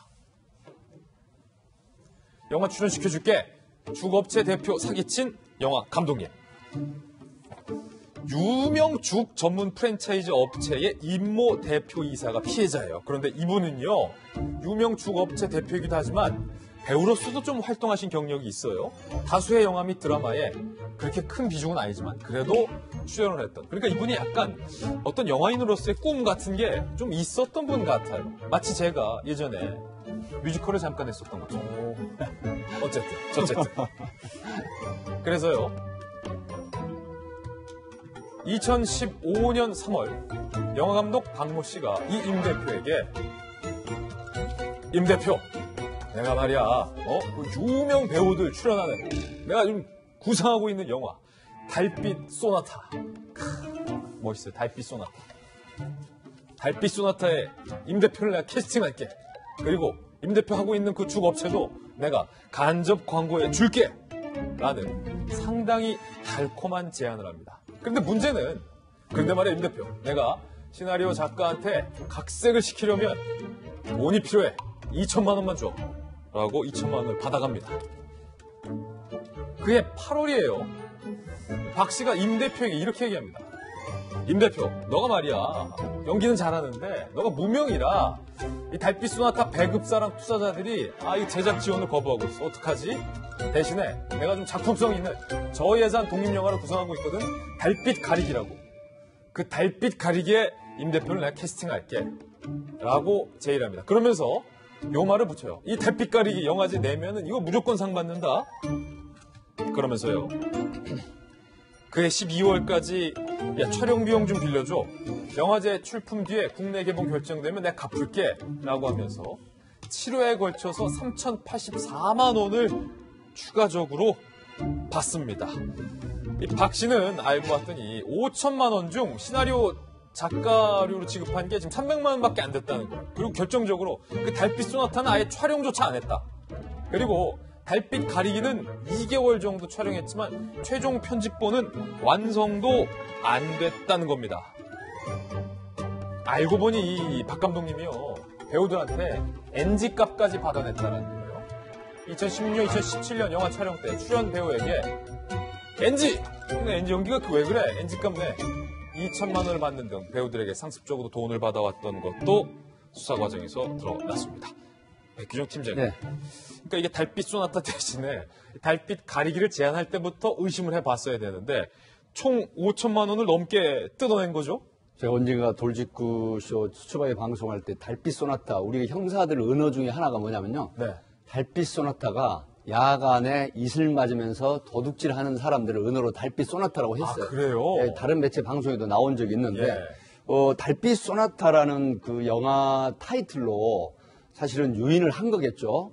그래서 왜 그러냐면 뭐 완성된 대본이라든가 아니면 투자자라든가 또 이런 여러 가지 그 계약이 전혀 없는 상태에서 이제 배우로 출연시켜주겠다라고 하는데 일선에서 보면 연기자 지망생, 그 다음에 가수 지망생, 소위 말하면 엔터테인먼트나 이 기획사 대표들이 통상적으로 이런 형태의 사기를 많이 합니다. 그런데 좀 유사하다는 생각이 들어요. 66세 된 이 감독이신데 이분이 상당히 기업체로서는 이제 좀 경제적인 능력이 있는 사람이 경제적으로 풍족하다는 생각을 하고 뭐 편취 의사가 있다. 이제 돈을 갚을 의사나 능력이 없으면서도 불구하고 이렇게 이제 빌렸다라는 건데 주업체가 이름을 말하면 안 되지만 상당히 큰 주업체예요. 그렇죠. 그래서 이제 그 유명 그 주업체인데 제가 또 나올 뻔 말 뻔 했는데 이런 부분들이 이런 부분들이 결국은 내가 하고 싶은 일, 또 원하는 일 이런 것을 교묘하게 자극하는 심리를 보통 그 사기하는 사람들은 정확하게 알아요. 그래서 누구나 속게 되거든요. 그래서 그런 거죠. 앞에 말씀드린 연기자를 하고 싶다. 그 다음에 이 가수로서 소질이 있다 그러면 그걸 자극을 합니다. 그러니까 쉽게 그 직함에 있는 사람들한테는 돈을 건네주는 거고요. 제가 이제 앞에 그 모니터상에 설명을 하실 때 우리 김진 앵커가 뮤지컬 얘기를 듣고 깜짝 놀랐습니다. 깜짝 놀라셨어요. 뮤지컬 개통으로 나갔으면 탤런트 기질, 페이스, 포스, 또 정말 그 어떤 임기응변 굉장히 성공을 했을 건다는 생각이 들어서 뮤지컬에 다시 도전을 해보시고요. 통상적으로 진짜 잘하고 있는데 이 유명인들이 아니라고 하더라도 그 직함에 있는 사람들이 그 직함을 이용해서 출연시켜주겠다라고 하는 부분들, 이 부분들은 한 번쯤 이 필터링을 해야 된다는 말씀을 드리고 싶네요. 그렇다면 이 영화 감독 박 씨 뭐라고 지금 해명을 하고 있을까요? 박 씨의 해명입니다. 박 씨는 좀 억울하다는 주장인 것 같아요. 달빛 소나타는 출연 배우가 많고 제작비도 많이 들어서 그 내가 지금 장기적으로 진짜 준비하고 있는 거다. 내 머릿속에는 달빛 소나타가 있다. 그리고 달빛 가리기는 편집과 후반 작업 중이다. 아직 완성이 안 됐을 뿐이지 작업을 계속 하고 있다라고 주장을 합니다. 이에 대해서 재판부는 이렇게 판단을 했습니다. 촬영 끝나고 3년 지났는데 영화를 아직까지 다 편집하지 않은 건 처음부터 개봉할 능력이 없었던 것이다. 동종 범행 전력이 있고 피해 금액이 크다라면서 집행유예로 2년을 선고한 건데 손소 변호사님, 박 씨는 내 머릿속에는 정말로 이 사람을 캐스팅할 거다라고 좀 주장을 하고 있나 봐요. 그렇습니다. 지금 사기죄로 기소돼서 재판을 받은 거거든요. 이 사기죄 유죄 판결을 하기 위해서는 굉장히 중요한 게 있습니다. 바로 기망의 고의인데요. 다른 사람을 속이려는 고의가 있어야 되는 거예요. 그런데 이 영화 제작함에 있어서는요. 실제로 열심히 준비를 하고 성공하기 위해서 노력을 했지만 아주 좋지 않은 일이 생겨서 또한 본인의 역량 부족으로 또는 외부적인 그런 그 영향에 의해서 실패하는 경우가 많아요. 제작을 완성하지 못하는 경우가 굉장히 많고요. 보통 영화 엎어진다라고 표현하잖아요. 그렇습니다. 근데 이런 경우에는 사기죄가 안 됩니다. 왜냐하면 정말 속이려고 한 게 아니라 최선을 다해서 열심히 준비를 했지만 어쩔 수 없이 실패했다. 여기에는 사기의 고의가 없는 거예요. 그래서 적어도 사기죄는 안 되고 민사상의 손해배상 문제 등이 남게 되는 건데요. 하지만 이번 재판부는 그렇게 보지 않았어요. 이 사기의 고의를 가리는데 여러 가지 요소가 있습니다만 일단 이 영화 관련해서는요. 아니 지금 이렇게 3년, 촬영 끝나고 3년 지났는데 영화가 아직 완성이 안 됐다. 이거는 처음부터 완성할 의도가 없이 단지 돈을 편취하기 위해서 사기 행각을 벌인 것이다. 사기 범행에 활용하기 위해서 영화 제작을 이용했을 뿐이다. 라고 본 것이고요. 그리고 또 모든 전과자가 또 동일한 범죄를 저지르는 건 아니지만 예. 사기 고의를 판단함에 있어서 과거에 사기 전력이 있느냐. 그 NG 값이 좀 황당해요. 그렇습니다. 그리고 또 그 과거의 사기도 동종 사기입니다. 즉 이 영화 관련된 그런 똑같은 유형의 사기거든요. 이런 것들을 종합해서 재판부는 처음부터 영화 만들 생각 없이 예. 완성할 생각 없이 출연시켜줄 의도도 없이 다만 출연료 명목으로 돈만 뜯어간 것이다. 즉 사기죄 유죄 판결을 내린 것이죠. 손 변호사님도 영화 제의 좀 받지 않았어요? 잘생겨서? 아유, 그런 거 없습니다. 네. 제가 요즘에 달빛 가리기 영화를 구성 중인데 네. 뭐 이렇게 했다는 거죠. 이분이 지금 달빛을 상당히 좀 좋아했던 것 같아요. 앞서 달빛 소나타, 뒤에도 달빛 가리기. 네. 제가 앞에서 말씀드렸지만 달빛 소나타라고 하는 부분들은 제가 일선에 있을 때도 예. 그 도둑하는 사람들 은어로 이제 달빛 소나타라고 했었는데요. 지금 이 사기 행태라는 게 한 가지만 제가 팁을 드리면요. 예. 통상적으로 보통 1억을 만약에 빌립니다. 그런데 이자를 줘요. 한 2달, 3달, 2-3번 줍니다. 근데 이게 예전에는 통상적으로 돈을 빌리고 이자를 주면 이건 민사다라고 해서 형사 고소가 형사로 기소 의견이 달지 않는 경우가 있는데 이걸 굉장히 악용을 했습니다.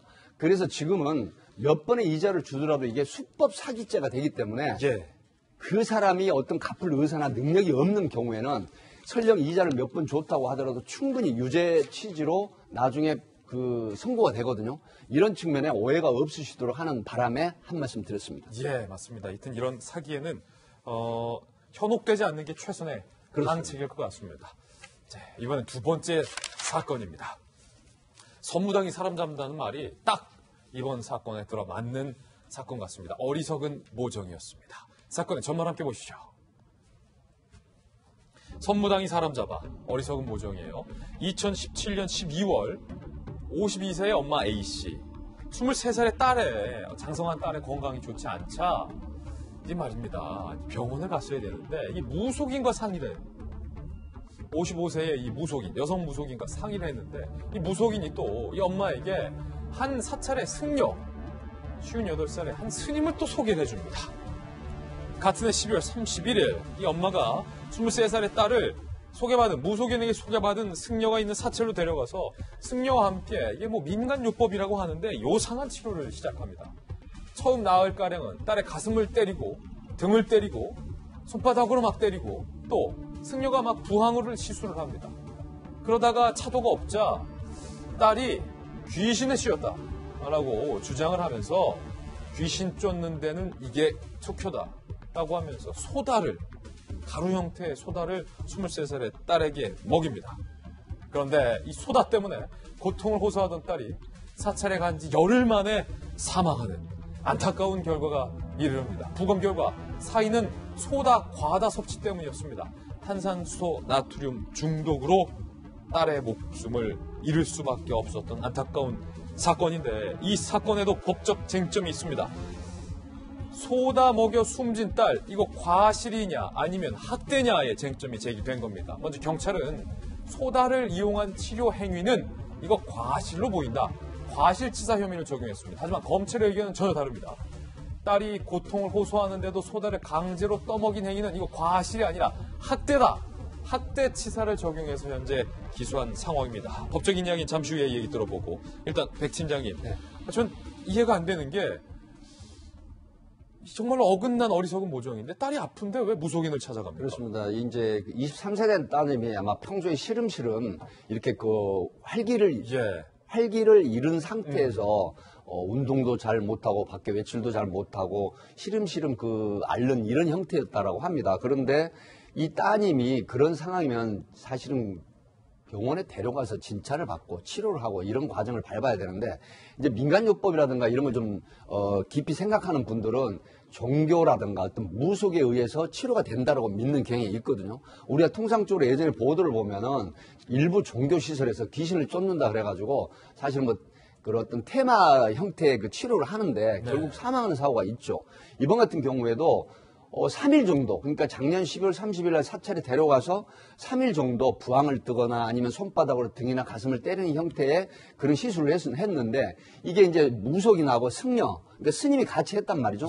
근데 제가 이 방송에 들어오기 전에 좀 이상해서 사실은 그 정통 승려 쪽에 계시는 분에게 전화를 해봤어요. 그랬더니 정통 스님이나 이런 그 사찰에서는 절대 귀신을 쫓는 이런 행태를 하지 않는다라고 합니다. 결국 이 정통적인 어떤 그런 스님도 아니죠. 그렇죠. 그래서 이제 그분들 몇 분의 얘기는 뭐냐면 이거는 소위 말하면 스님 같은 위장된 그런 형태다라고 이렇게 얘기를 하는데 이건 뭐 진위를 확인해봐야 될 상황이지만 뭐 경찰이 수사를 했으니까요. 어찌됐든 그럼에도 불구하고 우리가 소다라고 하는 게 뭡니까? 상당히 오래된 얘기지만 시골에서 보면은 체했을 때 소다를 잠깐 먹이면 내려간다 해서 산증 치료를 한다라고 합니다. 네. 근데 이 잘못된 상식이죠. 그렇게 해서 낫지 않으니까 이건 귀신이 들었다라고 해서 아니 소다 가루를 강제로 그냥 10여 차례씩 먹여서 결국은 얼마나 고통스럽겠어요. 그 쓴 소다를 먹고 막 싫어하는데도 불구하고 강제로 물에 타서 먹였으니까. 그래서 이제 경찰은 사실관계로 엄마 그리고 스님이나 무속인이 어떤 죽일 의사가 없었다 그래서 가실치사로 기소를 했는데 검찰은 적극적인 그런 어떤 법리를 적용을 한 걸로 그렇게 판단이 됩니다. 정말 안타까운 사건입니다. 안타까운 사건이군요. 사인이 탄산수소나트륨 중독, 그러니까 소다만 먹지 않았으면 잇따른 죽지 않았을 것인데 지금 경찰과 검찰의 시각이 조금 다르요. 손소 변호사님은 어떻게 보십니까? 경찰은 일단 과실로 본 겁니다. 과실, 실수를 했다는 거죠. 반면 이제 그 검찰은 그게 아니다. 실수가 아니라 고의적으로 학대 행위를 했고 그 결과 사망했다는 거거든요. 학대다? 그렇습니다. 이거는 법적으로도 조문 자체가 다르고 또 과실이냐 고의범죄냐는 평가가 굉장히 다를 수밖에 없어요. 핵심적인 부분입니다. 따라서 일단은 검사가 학대치사 적용해서 기소를 했기 때문에 그 부분에 대한 판단이 있을 것이고요. 그러면 학대가 뭐냐? 학대가 뭐냐? 이게 학대라는 게 그냥 단순히 뭐 괴롭히는 것 정도로 이제 이해는 되잖아요. 그런데 이 학대의 고의가 인정되려면, 즉 검찰의 말이 맞으려면 학대 고의가 있어야 되는데요. 이게 계획적인 학대 의도까지는 요구하지 않아요. 그 정도가 필요한 건 아니고요. 다만 이제 그 학대로 인해서 여러 가지 결과가 발생할 수 있다. 그 정도 가능성만 인식 예견하면 충분하거든요. 즉 미필적인 고의로도 충분하기 때문에 과연 이번에 검찰이 학대치사로 기소했을 때 법원이 어떠한 판단을 내릴지 그 부분을 지켜봐야 될 것 같습니다. 두 가지 사건 두 분과 함께 풀어봤습니다. 감사합니다. 네, 다음 순서입니다. 이번에 오늘의 하플 시간인데요. 오늘은 과연 어떤 분들이 하플 4인방에 선정이 됐을지 하플 4인방부터 만나보시죠. 네, 윤지호 씨 출연을 했고요. 그리고 두 번째는 이번에 결혼하신 태국 국왕 출연하셨습니다. 그리고 왕진진, 그리고 이명희 씨입니다. 어떤 사연인지 하나씩 소개해드리겠습니다.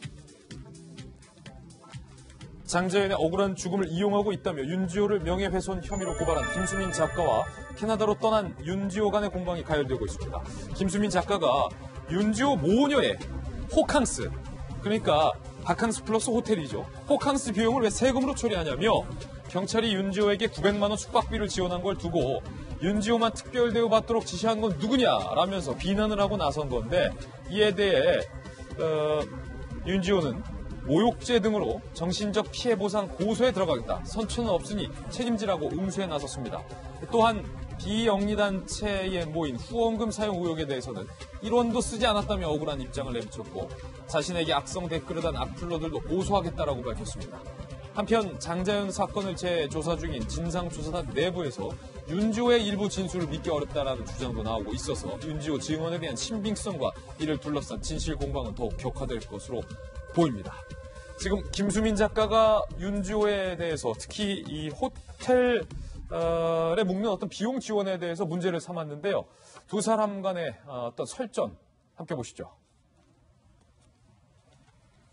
윤지호 엄마 개인 경호원 호캉스 비용을 국민들 세금으로 대주고 비즈니스석까지 그걸 대체 왜 세금으로 하느냐라고 문제를 삼았고요. 윤지호는 지난 1일 SNS에 이렇게 얘기했습니다.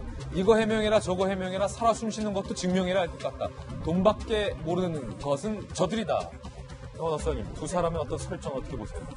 둘 다 똑같은 사람들인 것 같아요. 제가 볼 땐 제일 불쌍한 건 장자연 씨인 것 같고 진짜로 지금 규명해야 되고 저희가 알아야 되는 것은 강한 놈들인데 지금 약한 놈들끼리의 싸움이 아닌가라는 생각이 들고 그로 인해서 보고 있는 저희 국민들, 일반인들은 상당히 피곤하다라는 말씀부터 시작을 하고 싶고요. 윤지호 씨 사건 저 말만 보면 그렇죠. 호캉스 비용이라던가 듣기 좋은 말들 그리고 관심을 끌 끌 수 있는 수많은 단어들을 사용해서 저희 국민들의 시선을 끌고 있는데 무엇이 진실인지는 뭐 법조계에 계신 분들이 찾아내시겠지만 일반적으로 지금 모든 조사들을 하는 것들과 제가 자료 조사하고 지인들에게 여쭤봤을 때는 윤지호 씨도 그렇게 큰 소리 칠 만한 위치에 있는 건 같지 않다라는 것이 지금까지의 제 생각이고요. 그렇다고 해서 김수민 작가 자체를 옹호하고 싶지도 않습니다. 그분이 처음에 윤지호 씨와 같이 뭔가 공모하려고 했을 때도 거의 같은 생각일 수 있지 않았을까라는 의심이 들기 때문인데요. 죽은 사람의 명예를 더 이상 더럽히지 않고 앞으로 진짜가 밝혀질 수 있기만을 저희는 바라고 있다는 점 말씀드리고 싶습니다. 예, 장관님. 정말 죽은 사람만 진짜 불쌍하게 됐습니다. 예. 윤지호 씨에 대해서 많은 국민들이 관심을 가진 게 정말 장자연 씨의 억울한 죽음이 이제 밝혀지겠구나라는 거였지 않습니까? 그런데 윤지호 씨가 좀 기행을 계속 보이는 것 같아요. 지난번에 캐나다 출국했을 때도 엄마 아파서 가겠다고 했는데 뭐 거의 메롱이라 말은 안 했지만 사실 메롱 수준이다. 메롱 수준이었어요. 네, 그렇게 들렸거든요. 그런데 지금도 내가 하는 행동들이 여러분들한테 맞지 않더라도 나의 이런 증언 자체는 믿어달라. 이런 게 아니고 하는 행동으로 인해서 증언 자체의 신빙성이 다 흔들려 버리니까 앞으로 진짜 이런 식으로 양치기 소녀가 있으면 정말로 증언하는 사람에 대해서 국민들이 이렇게 공감하게 될까 이런 생각이 드는 거예요. 그리고 또 하나 겹쳐서 보여지는 부분이 뭐냐면 우리가 앞서 계부하고 친모에게 살해당한 안타까운 우리 어린 여중생 얘기를 들었잖아요. 그때 경찰이 제일 먼저 했어야 되는 게 뭐냐면 피해자가 가해자로부터 분리돼서 살고 있는지를 점검을 해야 되는 거거든요. 정작 그때 이 여중생을 보호했어야 되는데. 맞습니다.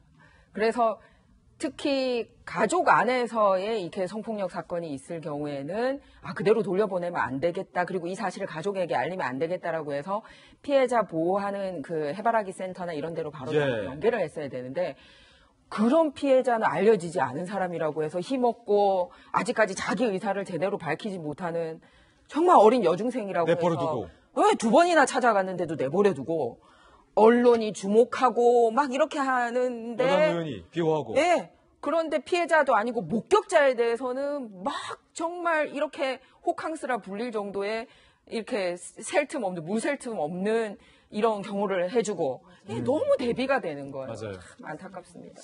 이번에 두 번째 하풀 주인공을 만나보겠습니다. 태국 국왕님의 소식입니다. 올해 66세인 마하 와칠랑롱권 태국 국왕이 내일 69년 만에 대관식을 앞두고 자신의 근위대장, 여성 근위대장과 결혼을 발표했습니다. 자유분방한 성격으로 알려진 국왕은 왕세자 시절부터 각종 스캔들에 휘말리면서 3번의 이혼을 했고 이번이 4번째 결혼. 근위대장에서 하루아침에 신분 상승한 수티다 왕비는 26살 연하의 타이항공 승무원 출신. 2010년부터 왕세자 근위대에서 일한 것으로 알려져 있습니다. 그동안 두 사람은 왕국 공식 행사는 물론이고요. 유럽과 독일의 쇼핑몰 등에서 함께 목격되며 꾸준히 연문설이 돌기도 했는데 결혼으로 결실을 맺은 것. 국왕과 왕비가 길한 시간으로 알려진 오후 4시 32분에 이 전통 예법에 따라서 하얀 가루를 왕비의 이마에 바르면서 결혼을 했습니다. 태국 전통 결혼식에서 신랑 신부는 이렇게 이마에 3개씩 점을 콕콕콕 넌 내 거 이렇게 찍어준다고 합니다. 좋은 의식 같아요. 왕비와 주위 사람들이 엎드려 있는 건 국왕에 대한 복종을 의미한다는데 결혼 축하드리고요. 이 4번째 왕비와는 행복한 결혼 생활 하시기를 바라겠습니다. 이게 연하가 26살이나 어리다고요, 김명 박사님? 네, 26살의 나이 차고. 그러면 거의 이제 딸뻘. 그러면서 4번째 결혼인데 굉장히 자유분방하게 이것도 받아들이고 있는 국민 정서들이 있는 것 같다는 생각이 들어서 이게 나라마다 이 국왕을 섬기게 되는 이 왕족 문화가 조금씩 다르지 않은가라는 생각이 드는데요. 예. 얼마 전에 일본 같은 경우도 아키히토 일왕의 퇴임과 함께 새로운 일왕이 즉위하지 않았습니까? 근데 일본 같은 경우는 이 새로운 일왕 같은 경우가 미국에서 유학생활하면서 만나갖고 결혼을 하게 되는데 사내 결국 끝내 낳지 못하게 되면서 여러 가지 스트레스에 굉장히 심각하게 직면해 있다. 굉장히 보수적인 상황들이 연출한 적이 있었거든요. 그러니까 그런 측면을 바라보건대 이 태국 국왕의 모습을 보면서 나라마다 가지고 있는 문화들이 사뭇 다르다라는 생각이 들었고 참 저렇게 자유분방하게 살 수 있으면서도 왕의 지위를 누릴 수 있구나라고 생각하게 되면서 많은 국민들이 부러워하지 않을까 싶은데 보통 저 정도의 상징적인 의미를 갖게 되면 뭔가 절제를 하게 되고 내려놓게 되는 측면들이 있는데 가질 걸 다 가진 국왕이 아닌가 뭐 많은 사람들이 이런 생각을 하지 않을까 싶습니다. 그렇군요. 특히 이제 이번에 이 네 번째 왕비 같은 경우는 독특한 게 그 타이항공 승무원인데 또 이제 근위 대장으로 또 계속해서 국왕을 지근거리에서 이제 보호했던. 그렇습니다. 2년이 아마 2010년도에 왕세자비를 모셨던 것 같아요. 그리고 2014년에 이혼을 말하자면 지금 국왕이 했을 때 이분이 실제로 부사령관으로 또 오게 됩니다. 그렇군요. 건의대. 그리고 장군이 돼요. 9년 만에 장군이 되시죠. 9년 만에 장군까지. 네. 왜냐하면 2016년에 국왕이 돌아가시고 난 다음에 이제 대관식을 이번에 하는 거거든요. 그렇기 때문에 본인 스스로도 완전히 이제 계급의 신분 상승이 된 것이고요. 그래서 태국을 저도 가보니까 정말로 금으로 만든 그 의자도 있더라고요. 그런데 정말 태국 국민들은 그게 대해서 이상하게 생각하지 않는 게 또 이상하더라고요. 그러니까 왕은 저렇다라고 하는 걸 인정해주는. 그러면서도 그 물 위에서 아주 그야말로 그 초라한 생활을 하면서도 그걸 팔자련이 그렇게 생활하는 건데 조금 태국 국민들이 조금 더 행복하게 살았으면 좋겠습니다. 네. 근엄하게 옷을 입고 계시잖아요. 태국 국왕이. 그런데 저분이 뭘로 또 유명세를 탔었냐 하면 민소매. 배꼽티에. 예, 문신까지 하고. 아, 그래요? 네, 그러고 독일에서 쇼핑몰을 돌아다니고 했던 장면까지 포착이 되고 했을 정도로. 누가 국왕이 아니면 네, 저 왕비? 국왕이. 국왕께서요? 네, 그래서 굉장히 좀 이렇게 유명세를 치르고 하셨던 분인데 그런 자유분방한 스타일이시고 또 이번에 네 번째 결혼도 하셨는데 신혼여행 가셔야 되잖아요. 대한민국으로 방문해 주시길 부탁드립니다. 대한민국 방문의 해 2019년. 아니구나, 작년이었군요. 어쨌든 와주시기 바랍니다. 세 번째 앞을 주인공도 만나보시죠. 이혼 소송 중인 낸시 랭으로부터 상해, 특수여파, 특수폭행 등 12개 혐의로 고소당한 후 구속영장에도 종족을 감춰 A급 지명수배까지 내려졌던 왕진진. 돌연 종족을 감추면서 해외 도피설까지 불거졌던 그가 뜬금없이 강남의 한 노래방에서 체포가 됐어요. 노래방에서. A급 지명수배자의 체포 장소가 강남 한복판 노래방이었다는 사실에 이거 웃기네. 네티즌들의 실소가 이어지고 있습니다. 이 왕 씨는요, 앞서 지난달 A급 지명수배 중에도 유튜브를 통해서 억울함을 호소하기도 했습니다.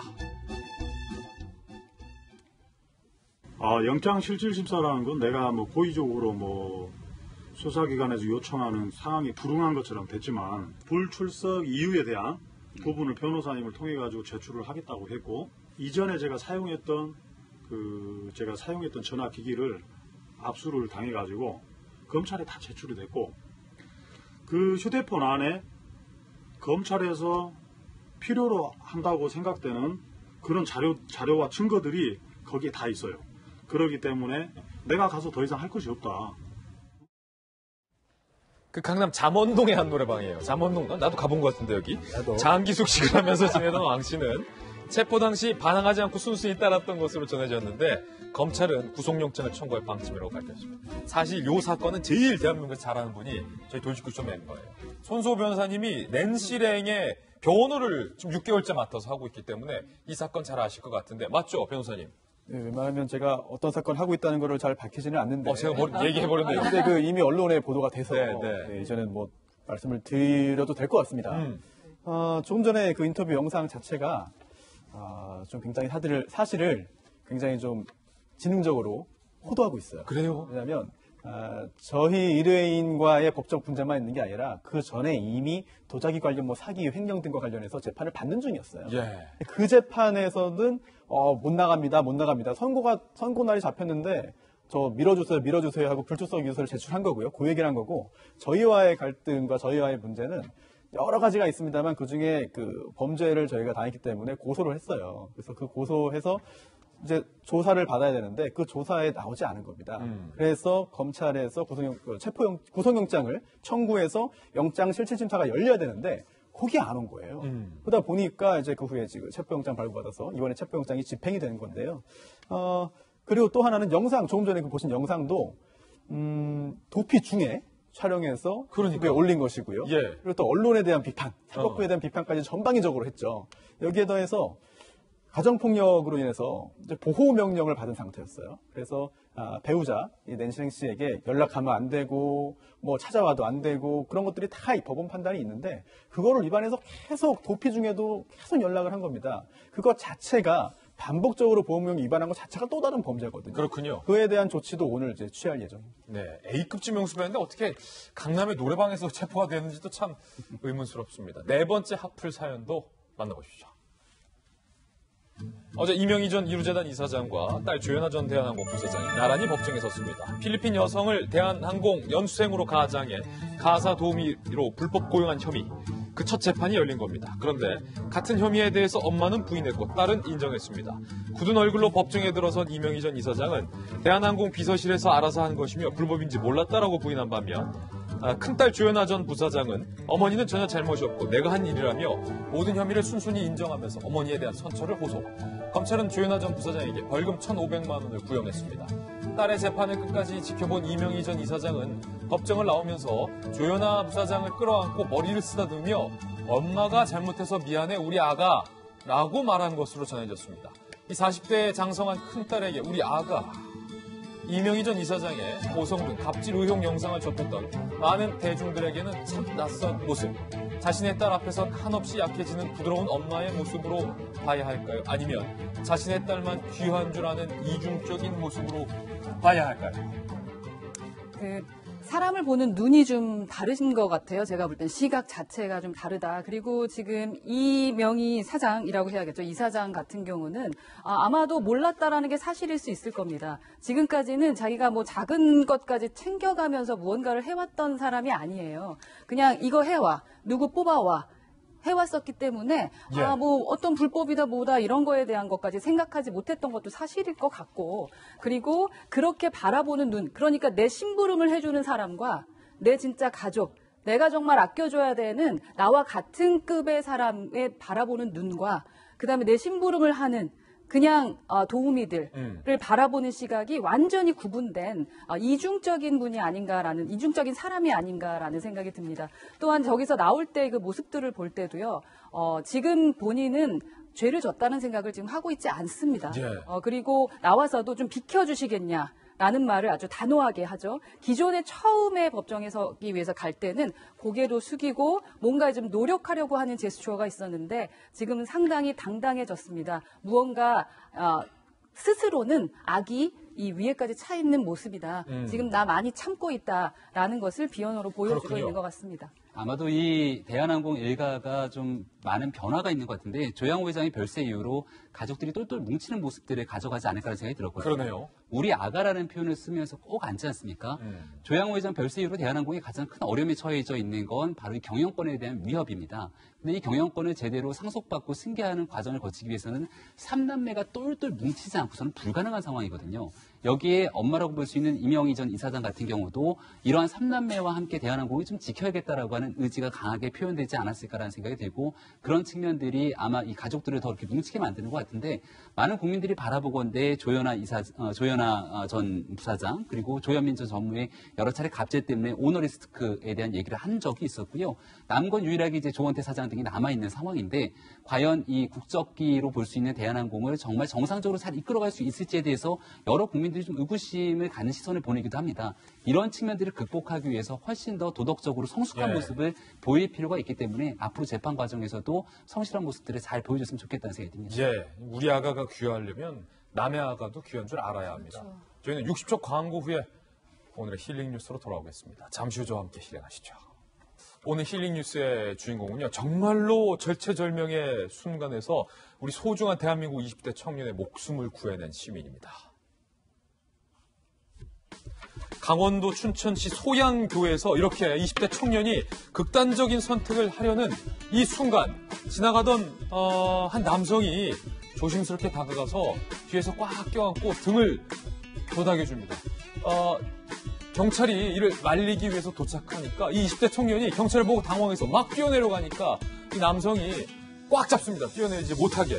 그리고 경찰에게 인계를 하는 모습까지 이 CCTV, 춘천시가 관리하고 있는 CCTV에 고스란히 다 찍힌 겁니다. 아마도 이 남성이 몇 살인지는 모르겠습니다만 여기서 봤을 때는 어른인 것 같아요. 한 40대 후반, 50대 가까운 어른인 것 같은데 이 20대 청년을 향해서 이렇게 말했습니다. 더 힘들지 않고 꼭 좋은 날이 왔으면 좋겠다라는 말만 남기고 유유히 현장을 떠났다고 하는데 참 어른의 모습인 것 같아요. 아마 하마터면 정말로 소중한 우리 대한민국 청년의 목숨을 잃을 뻔했습니다. 요즘 20대들 취업도 안 되고요. 연애도 안 되고 결혼할 염두는 안 나고 여러 가지 세 가지를 포기하는 산포시대라고 하는데 본인의 목숨만큼은 저버리는 일을 안 했으면 꼭 좋겠다라는 당부를 드립니다. 소중한 생명을 구해주신 우리 춘천시의 어느 시민분께도 이 자리를 빌어서 감사의 말씀을 다시 한번 전해드립니다. 네, 이번 한 주간도 정말 고생 많으셨습니다. 좋은 주말 보내시고요. 저희는 다음 주 월요일 아침 9시 15분에 풍성한 소식 들고 인사드리겠습니다. 오늘 하루는 분명 어제보다 나을 겁니다. 좋은 하루 되십시오. 고맙습니다.